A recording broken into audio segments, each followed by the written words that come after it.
All right, we are excited to have one of West USA's top producers. Her name is Angela Williams, and I'm sure she is just, wanting to have jumped in during the three pack because I'm sure you had you had a lot to say. But you're one of our top producers. So today we're going to kind of go through some of your secrets, some of your tips to your success. And so I just wanted to throw up here just a little bit of so that everybody kind of has an idea of, okay, yeah, Angela is getting it done. Who's talking to me? But she was in 2021 Rookie of the Year, which is not an easy feat. Part of the President's Circle, top 3% producing agent in 21, top 2% in 22, and so award winning. Obviously, have got a lot of great things going, Angela. So welcome to the big show. Thank you. Thank you. All right, so let's kind of jump into coaching. Yes. And participating in West USA's coaching program. And you started a couple years ago. I started a lot longer, but we kind of all remember of, boy, now I'm in real estate. Now what do I do? And you went through the coaching program. I did, yes. So I started actually in like September of 2020, which was probably not the best time to start as a realtor with the way the market was. But Sue Fluke is the one that kind of encouraged me to do the coaching program, and I just jumped on it. Lisa Lanham was my coach. She was fantastic. She's amazing. Yes, wonderful, amazing. I still call her sometimes. But she helped me through my first few transactions, kind of helped me with the time management piece. I still remember meeting her for coffee with one of my first clients, kind of walked me through all of that. She helped me with open houses, gave me materials that I couldn't afford to buy right away as a as a new realtor, open house signs and stuff, because I kind of added as I closed deals, I added to my inventory and stuff. But the biggest thing that I would say that was my favorite part of the coaching program was just always having someone that I didn't feel like I was bugging to answer my silly questions, stupid questions. There are no stupid questions, but what I felt like was a stupid question, she just could always answer for me and be there for me.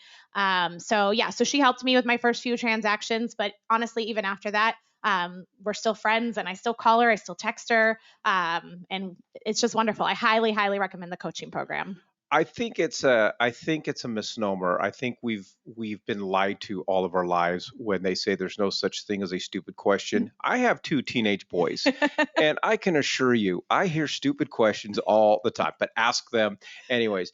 But now try to put yourself, go back in time and talk. What do you think it would have been like had you not had that support? You didn't have that coach, and now you're knowing what you know now about the business, because we have a lot of agents right now that are new to West USA, new to the industry. They're trying to figure. I always say this industry is not meant to be done alone. But what would knowing what you know now, what would that have been like, and where would you be today? Yeah. I don't know if I would still be a realtor today if I didn't do it, in all honesty, because it's so, especially at the time that I came in, it was so overwhelming. There were so many, even little things that I just didn't know how to do, whether it was creating a CMA and MLS, and, Lisa just literally getting on Zoom or meeting with me at the Goodyear office to teach me how to do those things. And don't get me wrong, everybody else in the office is helpful too, but it was her job, to help me. And so again, going back to, I didn't feel like I was bugging her, but it's overwhelming at first. It really is. And I think getting those first few transactions are the hardest. And then once you get those, the rest kind of falls into place. So in all honesty, I really don't know if I'd still be a realtor if I didn't have her. Fair enough. Nick, how do we learn more about the coaching program? You talk to your office manager or to the Sue Fluke, who's our director of coaching for West USA Realty.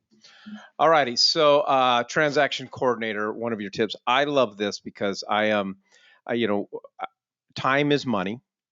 And I think what people don't underestimate how many hours that they spend doing administration stuff during a transaction. We do on our team. We set up our calendars. We have red time and green time.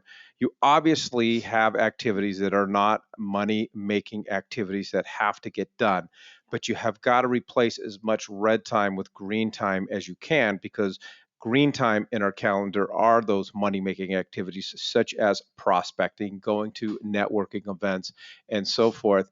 And so you started early with a transaction coordinator. Walk us through that and how that has helped you in your business. Yeah. So I actually did not have a transaction coordinator until this past year. Okay. And I think for everyone it's different. For me, I'm glad I didn't do it right away so that I know exactly what she's doing for me, and I understand all of it. But at the same time, I wish I would have done it sooner too. I'm a busy mom. I have 3 kids. They're 8, 7, and 5. My husband's in law enforcement. My kids are busy, and so to be able to be a successful realtor while still managing my home life and what you were talking about with green time, red time, all that type of stuff, this has just been honestly such a blessing. And now I was able to join a networking group this year, and I have more time to be with my clients, the part that I love, to be honest. I mean, I don't love the paperwork. No one does. No one does. Exactly. So, I mean, all these things you can see that she does for me. Every transaction coordinator is different. I know pricing is different and stuff too, but these are all the things that my transaction coordinator does for me. And it has just saved me so much time and energy. Honestly, in the parking lot before I came into this, I needed to get something done. I was like, I'm going into a meeting. Can you take care of this? She's doing it for me right now. So it's just, I highly suggest that as well. And Nick, I know here at West USA, we have an incredible transaction coordinator team. Talk a little bit about that. Yeah, we have Nicole Pickenpaw runs ours. I know that Dawn Stackhouse does a fantastic job as well. She's not an official part of our transaction department, but Dawn's great. But again, it's a great use of your time to work with one of our transaction coordinators or a transaction coordinator. If you're not going to use Nicole, definitely use somebody who's vetted and has experience. And again, you can get information from your office manager. All right. So, Angela, how hard was it the first couple deals to turn it over to a transaction coordinator? I know for me, I was a little late to the game with having a transaction coordinator, and it took me about 3 transactions because every time I would call because our team, we have our own transaction coordinator. I would call her and like, Julie, did you do this? Julie, did you do that? She's like, Mike, I got it. Don't worry about it. Yes, I did that, but it took some time. Now I don't even know what's going on. Yeah, no, I agree. It was definitely a little hard at first. I got a little lucky in a way. I connected with Dawn somewhat on accident because I helped some clients buy a property in the White Mountains. And so somebody connected me with her because she was living up there at the time. She is back in the Valley now. But I got to kind of see how she worked through that transaction, even though she wasn't really my transaction coordinator. So that was nice. But it did take a few transactions to get used to it. But in all honesty, like you were saying, get a vetted transaction coordinator. She's been in the business longer than me, and she's actually taught me stuff too. So I trust her. I know she takes care of it for me, and we work very well together. So I think the biggest thing is finding someone that you work well with. All right. So you these are some of your top apps. Yep. Some of them I'm not familiar with. So let's kind of run through some of these. Obviously, I think for the most part, most of us are familiar with Canva. Yep. But I don't know what Property Force is. Yeah. Okay, so Canva, like you said, most of you know that. That's for creating flyers and all that stuff. I won't spend a ton of time on that one because I think it's a pretty popular one. And now that I have a transaction coordinator, she does most of that for me anyways. But I do still like to, kind of going back to what you were talking about with marketing and stuff, I still like to market myself too, and not just rely fully on her. You saw my logo on the first slide. Branding yourself, I think, is so important too. So I still want to have, that personalized touch to it. So that's where I use some of these other apps. Captions is a newer app that I started using that my marketing rep through my title company connected me with. And it's wonderful. If you check me out on social media, you can start to see some of the videos I've been doing more recently. If you go into captions, I wish I could just show you on there, but if you go into captions, you can literally type in buyer's market versus seller's market, and it will create a script for you. And then it will teleprompt you while you're reading that script. You can edit the script as you go, but it's wonderful. I know my stuff, but at the same time, when you're going to film it and, if you want to do it live on Facebook or social media or whatever, you get more nervous and you forget things. So captions has been wonderful for me because it teleprompts it as well as writes it, and it saves me time so I don't have to write the script. So I know that's on iPhones. I don't know if it's on Androids and other phones, but I'm sure there's something similar if not. So, and CapCut is very similar, does a lot of the same stuff. It doesn't do the generating of scripts. A lot of times I'll create my videos in captions and then go to CapCut to edit them because I like CapCut better for the editing pieces.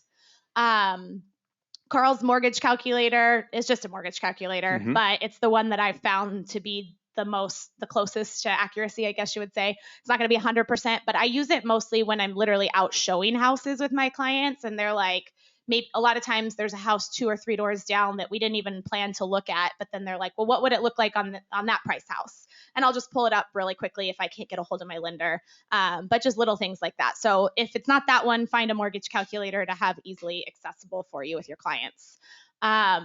You asked me about Property Force. Yeah, you are the way to build up the anticipation. I've been sitting here dying to find out what Property Force Sorry, is. I'm like an order that's all right. person. Yeah, I that's have all to go right. in order. Property Force, I don't know if it will be available for all of you or not. That came from my title company. And so what I use, I think different title companies can sign up with it. I primarily use Landmark Title, but I primarily use it for sellers net sheets and buyers net sheets. Gotcha. And it has all of their closing costs calculated into it and everything already. So again, if we're making an offer on a house and they want to know everything and we're sitting in the middle of the house, talking about the offer, I'll pull up Property Force, fill out the buyer's net sheet and show it to them or send it to them right away. I can email it to them and everything. So if you don't have access to that through whatever title company you use, ask them if they have something similar, I guess. Yeah, I think most of them would. I know my title company does, and I think most title companies do. So definitely, and it's a great idea to be able to just write on the spot because I mean, that's one of the number one questions we're out showing homes. Okay, so if I buy this house at this price, how much cash do I need to come in? What's it going to look like? Exactly. And I love that it's an app. Like it's just easy to get to and stuff. And then the last one I didn't talk about yet, and I don't know if it's in here. I have another slide on it. Is WordBoard. This talking about saving time and stuff is wonderful for me. I'm at extracurricular activities with my kids every day after school. I'm out showing houses multiple times a week, and I'm getting messages from prospective clients asking me questions. So this is basically preloaded answers to very, common questions. And there's a lot more than I screenshotted in there, but I just wanted to give you guys an idea. You can create folders within WordBoard.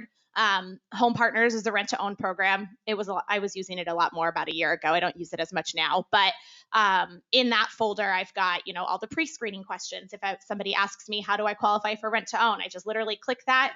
It's on the keyboard. It's blank over here on the left because I had a video, but I don't think it'll work today. I screen recorded my phone showing you guys how to use it. If you go in to text somebody and you know how you can change the keyboard to different keyboards will it work? Let's see if it'll work. Maybe not. Nope. No. Okay, that's all right. We'll get back to that. So when you change the keyboard, you just click WordBoard, and then you would click on whatever, Facebook link, email, Divvy, whatever you want to send to the client, and it'll automatically send it to them. So it's just time saving for me. I'm working smarter, not harder, so that I can answer my clients quickly too, at least with, these common questions. So I have an Apple or an iPhone.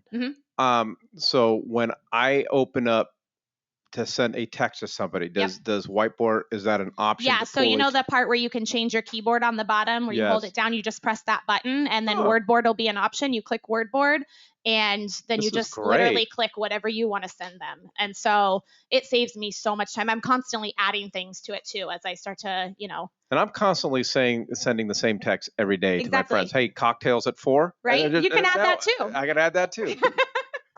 This is amazing. I like this. All right, let's talk about your digital business card. I love digital business cards. Yep. Again, just trying time saving too. I mean, I keep my paper business cards on me, but I love this for a lot of reasons. It's easy to send. I sign every text message with the link that I send with this. The link is also in my WordBoard, so I can literally go to WordBoard and click digital business card and it sends the link. And you can't see the whole thing here, but below this, when you scroll down in the digital business card, it's going to have a link to my Facebook page. It's going to have my email address, my phone number, the YouTube page, whatever I want to add to it.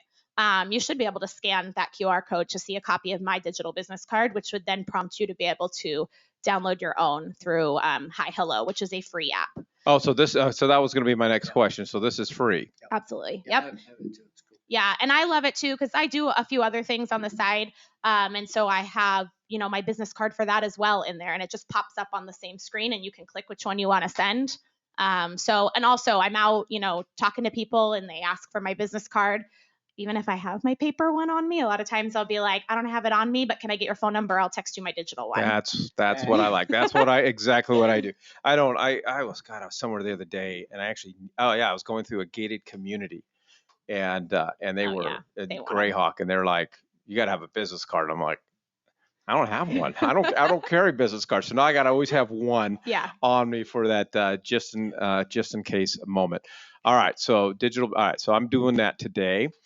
All right, so you're okay. So yeah, so writing offers right now. I mean, a little bit easier than it was Yes. a year ago, but I love the idea of you sending a letter to the other party, introducing not just your buyer, but introducing you, because at the end of the day, we as listing agents, we do have influence Mhm. on sellers, and there's oftentimes, and I don't try to influence them to go one way or another, but the communication and whether I know that other agent or whether I want to work with that other agent, it goes a long ways, especially when we're sitting at two offers that are pretty much identical. Yep, absolutely. So, like you said, it's a little easier right now. I still use this on every offer, but I came up with it when things were crazy. And if you read it, I'm really just introducing myself, who I am as an agent, and how I work as an agent.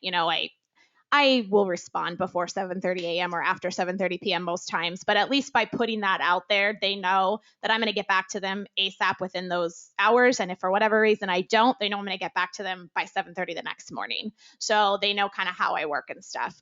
And providing updates to the cooperating agents once a week. I always copy my lender on all our offers. It's just a way to stand out, in all honesty. I'm really not saying anything super special in this, but they're going to remember it.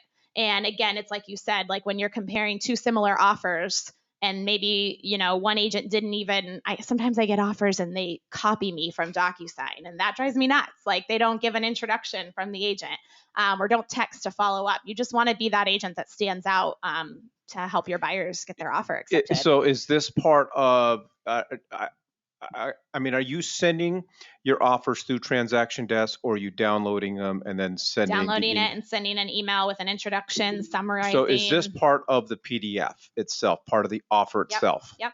Absolutely. So, and again, I started it when, 2020, 2021, when things were super crazy. I know, a lot of buyers were asking me about them writing letters, and we all know that's a sore subject, but, Not for me, but, but I'm not a broker. right, there you go. But at least like by doing this, like we're still doing something that's making our offer stand out. And I've had multiple agents tell me they chose our offer, not necessarily because of this letter, but just the way we presented it or the way I was communicating with them. And they felt like we were going to be easier to work with. All right. So let's talk about postcards. So tell me about, what system you use for postcards and what's your thought process on postcards. Yep. I don't do them all the time. I do them for very specific things. My title company helps me with my postcards. So you can talk to yours or a Vistaprint or whatever. There's lots of options out there. You'll see in a few slides that I focus really heavily on marketing my own neighborhood. So I live in Goodyear and in Sedea. And so when I first started, I just was loud and proud about being a realtor in my own neighborhood. So you'll see that one, Sedea Solds. Those are all the transactions that I sold in 2021 that were my neighbors in my own neighborhood. So, and that was my first full year in real estate. So I had 3 listings in the neighborhood and 1 buyer in the neighborhood. So at the end of 2021, I sent that out to every person in my neighborhood. And you can see, actually, I didn't do that on purpose, but the other postcard is a neighbor's son's house that I sold in another neighborhood, but his mom gave the information to him because she's one of my neighbors and she knew I was a realtor. So I will do just sold, I'll do coming soon. I primarily use them with my listings or my own neighborhood. that's pretty much where I use them. All right. So do you do any just like regular canvassing of your neighborhood, or do you just focusing on just kind of the just listed, just sold stuff? As far as postcards, that's really all I've done. Mhm. But I am the moderator for my neighborhood Facebook page, and you'll see in a few slides too. I'm going to talk about a lot of community events and stuff that I do. So I'll get back to that in just a second, since we have this slide up right now. All right. So yeah. So that's always one of the top questions I get, especially for newer agents. You know, what do you give for client gifts Yeah. or appreciation and so forth? So these are obviously some examples of some things that you put together. Walk us through how you determine who gets what. Yeah. So this is not necessarily how I started, but going back to branding myself, when I first started, I knew I wanted to have something for my clients that they would always remember me by. My logo was on. Originally, I was doing these homemade cookies for all my clients with my logo on them. But obviously, as I became more successful, I tried to kind of get bigger and better with it. So I use a lady with Salty Charm Designs. She is on Instagram. She is wonderful. She used to be a realtor. So she understands the business. And she makes these custom baskets for me. So, kind of depending on price range, rent to own versus buying, there's different size baskets. You can sometimes I'll make the basket myself, but just ask her for a cutting board or a sign. You can see there's some kids signs in here for some of my clients that have kids. Anytime my clients have kids, I make sure that they get something in the Love basket it. too.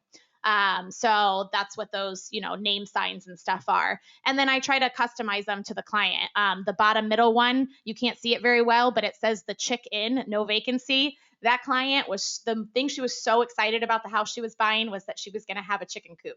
And so I was like, I got to get her a sign. So just make them something that, they'll remember you by. All righty. And so we have a few more Yeah. examples And here. those ones are renters and 1 year anniversary gifts too. Oh, 1 year anniversary gifts. Good. All right. Community events. Yes. So that's what I kind of started to tap into earlier. As far as my community goes, I do Grinch photos every year that are free for everyone in my neighborhood. This past year, we actually turned it into a vendor event. So we had a bunch of vendors and food trucks and stuff as well. And we collect toys for Tots. And then we also do an Easter event. We actually just did this year's yesterday. So I send these out to the neighbors. I post them on Facebook. We create events. I hang them on all the mailboxes.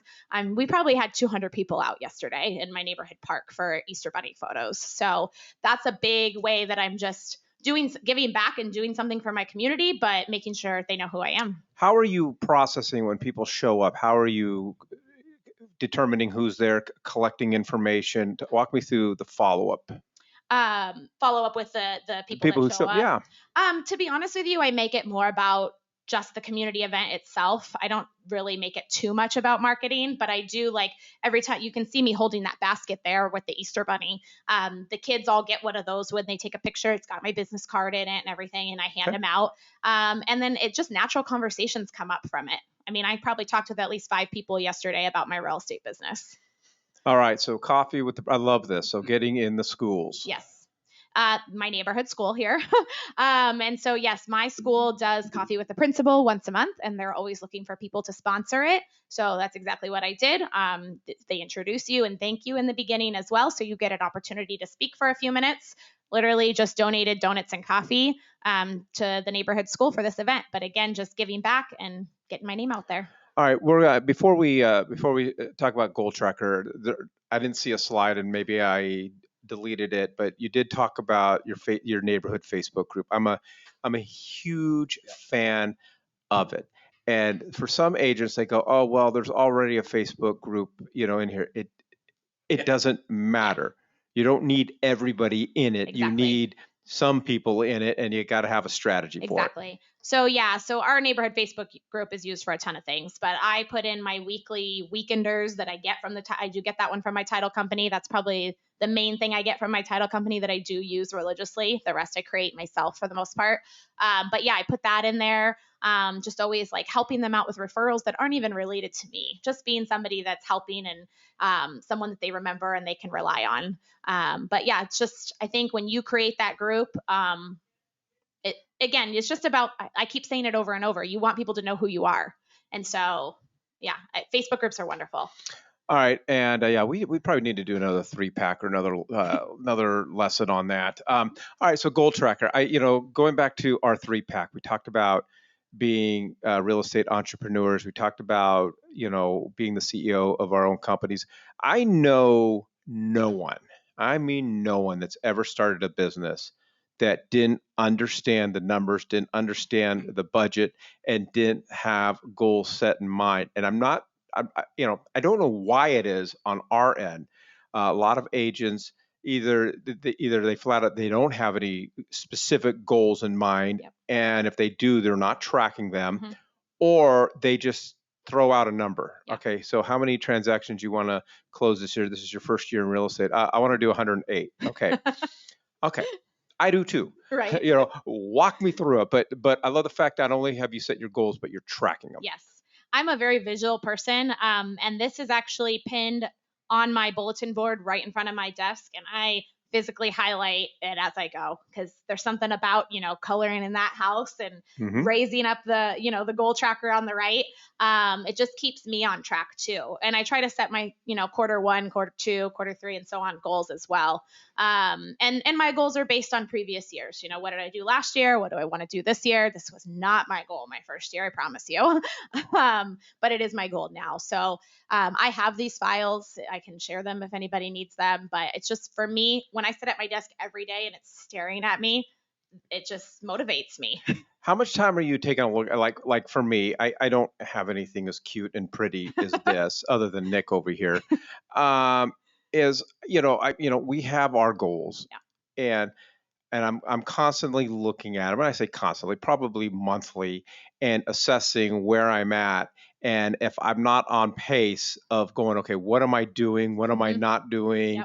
Yep. Because it's more than just throwing up a number, but how much of a process is that for you in assessing where you're at and what you need to change or whatever the case is? Yeah, I think it's about, taking time, whether it's reading books and personal development to figure out what you can do better to hit those goals. If I'm not exactly where I need to be, then I need to figure out, do I need to get on social media more? Do I need to make more videos? Do I need to make more client appointments? Do I need to do another event? There are times where I don't have to do much because it's just naturally happening because of work I've done even in previous years. So I truly believe even that where I am today, a lot of my clients that I've got even this year are clients that maybe I started talking to a year or two ago also that weren't ready then. That's why you saw I give rental client gifts also. I don't do a ton of rentals, but I never say no to them either because they're future clients. And so just sitting there and thinking about what's next and what I can do better. All right, Angela, this was really, really good stuff. I love it when people come with actual tools. Appreciate it. Thank you. Absolutely. And Thank you. Thanks, Angela. congratulations to your success. And they always say, that they're truly in this business. There's no such thing as luck. It takes strategy. And we look at top producers and we think, oh God, they're so lucky. If I could only be as busy as them, but it doesn't happen. It takes strategies and specific things that you must do. And Angela, you're amazing. Thank you. Thank you. All right, we leave everybody with the quote of the day. It is never too late to be what you might have been. Appreciate everybody joining us today. Go out and sell a home.